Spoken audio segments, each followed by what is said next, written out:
말씀을 연구하는 시간에 함께 하신 가족 여러분 환영합니다. 오늘은 제13과 영원으로라는 제목으로 연구하는 말씀의 화요일 소제목 신부에 대하여 함께 묵상하겠습니다. 먼저 말씀을 위하여 함께 기도하겠습니다. 아버지 하나님, 말씀을 주신 하나님 감사합니다. 성령 하나님, 이 시간 저희 마음 가운데 임재하여 주시기를 구합니다. 저희에게 말씀하여 주시고 저희를 이끌어 주셔서 우리 주님의 음성을 들을 수 있게 하시고 순종할 수 있도록 인도하여 주시옵소서. 감사하신 예수님 이름으로 기도합니다. 아멘. 하나님께서 우리들을 위해 준비하신 하늘 본향이 묘사된 말씀들이 많이 있는데요. 그 중에 한 말씀이 요한계시록 21장에 기록되어 있습니다.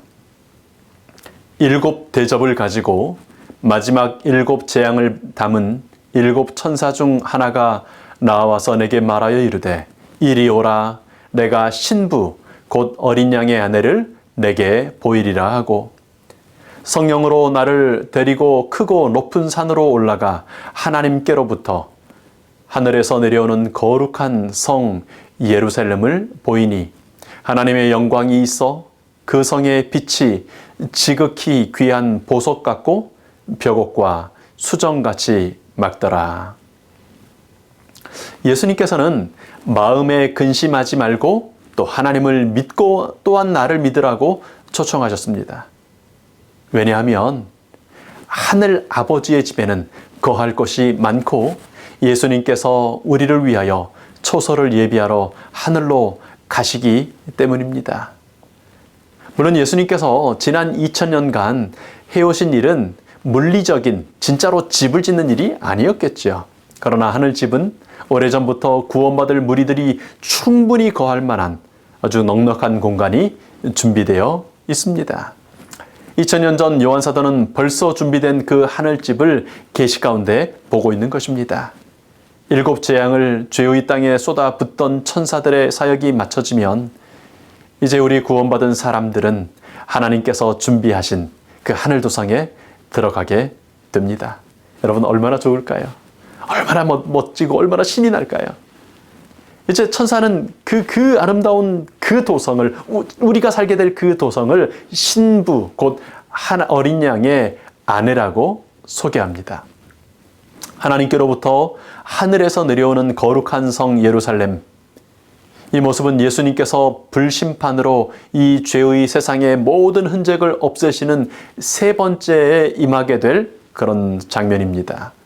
물론 그 전에 재림하시는 예수님과 함께 의인들은 하늘에 가서 이 거룩한 성 신부 예루살렘에서 1000년 동안 왕노릇하며 지내게 될 것입니다.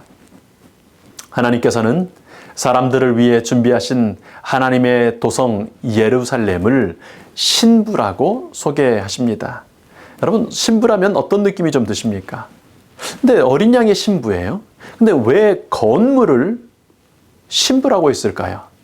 아무리 화려하고 아무리 잘 준비되었다고 해도 어떻게 건물이 어린 양 예수님의 신부가 될 수 있겠습니까?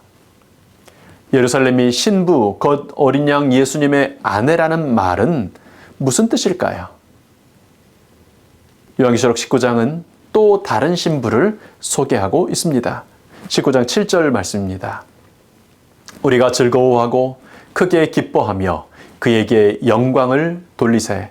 어린 양의 혼인 기약이 이르렀고 그의 아내가 자신을 준비하였으므로 그에게 빛나고 깨끗한 세마포 옷을 입도록 허락하셨으니 이 세마포 옷은 성도들의 옳은 행실이로다 하더라. 이제 혼인 계약이 이르렀습니다. 자신을 준비한 어린 양의 아내는 빛나고 깨끗한 세마포 옷을 입도록, 정말 영광의 옷을 입도록, 빛의 옷을 입도록 허락받습니다. 그런데 여기 설명하시기를 이 세마포 옷은 성도들의 옳은 행실이라고 합니다. 어린 양 예수님께서 빛나고 깨끗한 세마포 옷의 주인공들인 성도들에게 그 모든 죄를 씻어주시고 옳은 행실을 하실 수 있도록 도와주시는 것입니다. 사람은 죄를 선택했습니다. 죄의 종이 되어버렸습니다. 그런데 이제 어린 양께서 뱀의 머리를 상하게 하시고 다 이루심으로 사람이 죄를 미워할 수 있도록 다시 한번 기회를 주신 것입니다. 죄의 저주에서 풀려나 옳은 행실을 할 수 있게 해주신 것입니다. 정말 우리가 죄인이 옳은 행실을 할 수 있는 유일한 힘과 그 방법은 어린 양 예수님께서 그렇게 하게 해주시는 그런 능력 때문입니다. 이 옳은 행실에 빛나고 깨끗한 세마포를 입은 어린 양의 신분은 성도들입니다. 요한계시록이 소개하고 있는 어린 양 예수님의 신분은 그래서 둘로 소개됩니다. 19장에 소개되는 신분은 세마포를 입은 성도들입니다. 21장에 소개되는 신분은 성도들이 1000년 동안 그리고 영원히 살게 될 새 예루살렘입니다. 도성 새 예루살렘은 그곳에 살 성도들을 대표하며 새 예루살렘의 주민들은 그 도성을 대표하고 있는 것입니다. 사랑하는 사람들과 함께 살게 될 집, 잃어버렸던 탕자가 돌아오면 함께 살기 위하여 미리 준비해 놓으신 집이 너무 사랑스러운 겁니다. 그 집만 보면 잃어버린 내 자녀들을 생각하게 되는 것입니다. 그래서 그 집을 신부라고 부릅니다. 왜 그렇다고요? 내가 사랑하는 내 자녀들이 살 곳이니까요. 저 방에, 저 집에 내 사랑하는 그 아이가 살게 될 거라고 보시는 것입니다. 하나님께서 심혈을 기울여 준비하신 새 예루살렘은 얼마나 아름다울까요? 상상이 되겠습니까? 예수님은 우리를 위해 처소를 예비하고 계신다. 그곳은 너무나 놀라워 말로 표현할 수 없는 곳이다. 사실 사람의 언어는 의인들이 받을 상급을 묘사하기에 적합하지 않다. 그것은 오직 바라보는 사람들만이 깨닫게 될 것이다. 유한한 사람으로서는 아무도 하나님의 낙원의 영광을 깨달을 수 없다. 각시대 대장 뒤에 있는 말씀입니다. 여러분, 어제 우리 나눈 말씀처럼요. 사람은 상상에 의해 살아갑니다. 우리 매일 이제 곧 진짜 가게 될 그곳, 하나님께서 어린 양의 신부로 준비하시면서 우리에게 주실 그 하늘집을 생각하고 상상하면서 살아가면 좋겠습니다. 보지 않아서 그런 종류를 본 적이 없어서 상상하기가 쉽지 않을 수 있겠습니다만은, 그래도 성경의 말씀들을 통해 주신 그 몇몇 정보들을 읽어보면서 자주 좀 상상해 보면 좋겠습니다. 비록 새 하늘과 새 땅이 어떤 모습일지 온전히 이해할 수는 없지만 하나님은 요한에게 그곳의 환상을 보여주심으로 곧 있을 혼인잔치를 기대하게 하신다. 실제로 우리에게는 위의 것을 생각하고 땅의 것을 생각하지 말라는 권면이 주어졌다. 위의 것을 자꾸 생각해 보라는 것입니다. 본 적은 없지만 자꾸 생각해 보라는 것입니다. 땅의 것들을 생각하느라 걱정하고 실망하고 분노하고 헛된 욕망에 사로잡혀 있지 말고, 좀 그렇게 이 땅에 끌려 살지 말고 하나님 준비하신 것을 생각해 보라는 것입니다. 영원히 뺏기지 않을 그 나라를 생각해 보라는 것입니다. 여러분, 우리는 이 혼인잔치의 주인공으로 참석할 존재들입니다. 온 우주의 거민들, 천사들은요, 이 혼인잔치를 경의와 감격으로 바라볼 겁니다. 그런데 우리는 이 혼인잔치에 직접 잔치의 주인공으로서 참석할 신부들인 것입니다. 그러니 남의 얘기하듯이, 마치 나랑 상관없는 무슨 얘기하듯이 우리 그렇게 하지 않으면 좋겠습니다. 마치 그런 소망은 없는 듯이 하루하루를 이 세상에 그냥 끌려다니면서 넋놓고 살 필요가 없는 것입니다. 교회가 거령화되어 갑니다. 세상은 각박해져 갑니다. 도대체 어디를 봐도 희망보다는 옛날이 좋았다라는 말이 나오는 것처럼 보입니다. 여러분, 앞으로 더 나빠질 겁니다. 사단은 온 세상을 두려움과 공포로 몰아넣어 혼란 속에서 사단 자신을 따를 수밖에 없도록 이끌기 위하여 애를 쓸 것입니다. 그러니 난리와 난리가, 아주 혼란이, 어려움이, 빈곤이 찾아올 것입니다. 하나님께서 허락하시는 범위 안에서 모든 혼돈, 투쟁, 전쟁, 기근, 위험이 날마다 우리 곁에 있을 것입니다. 사실 이미 그렇게 있지 않습니까?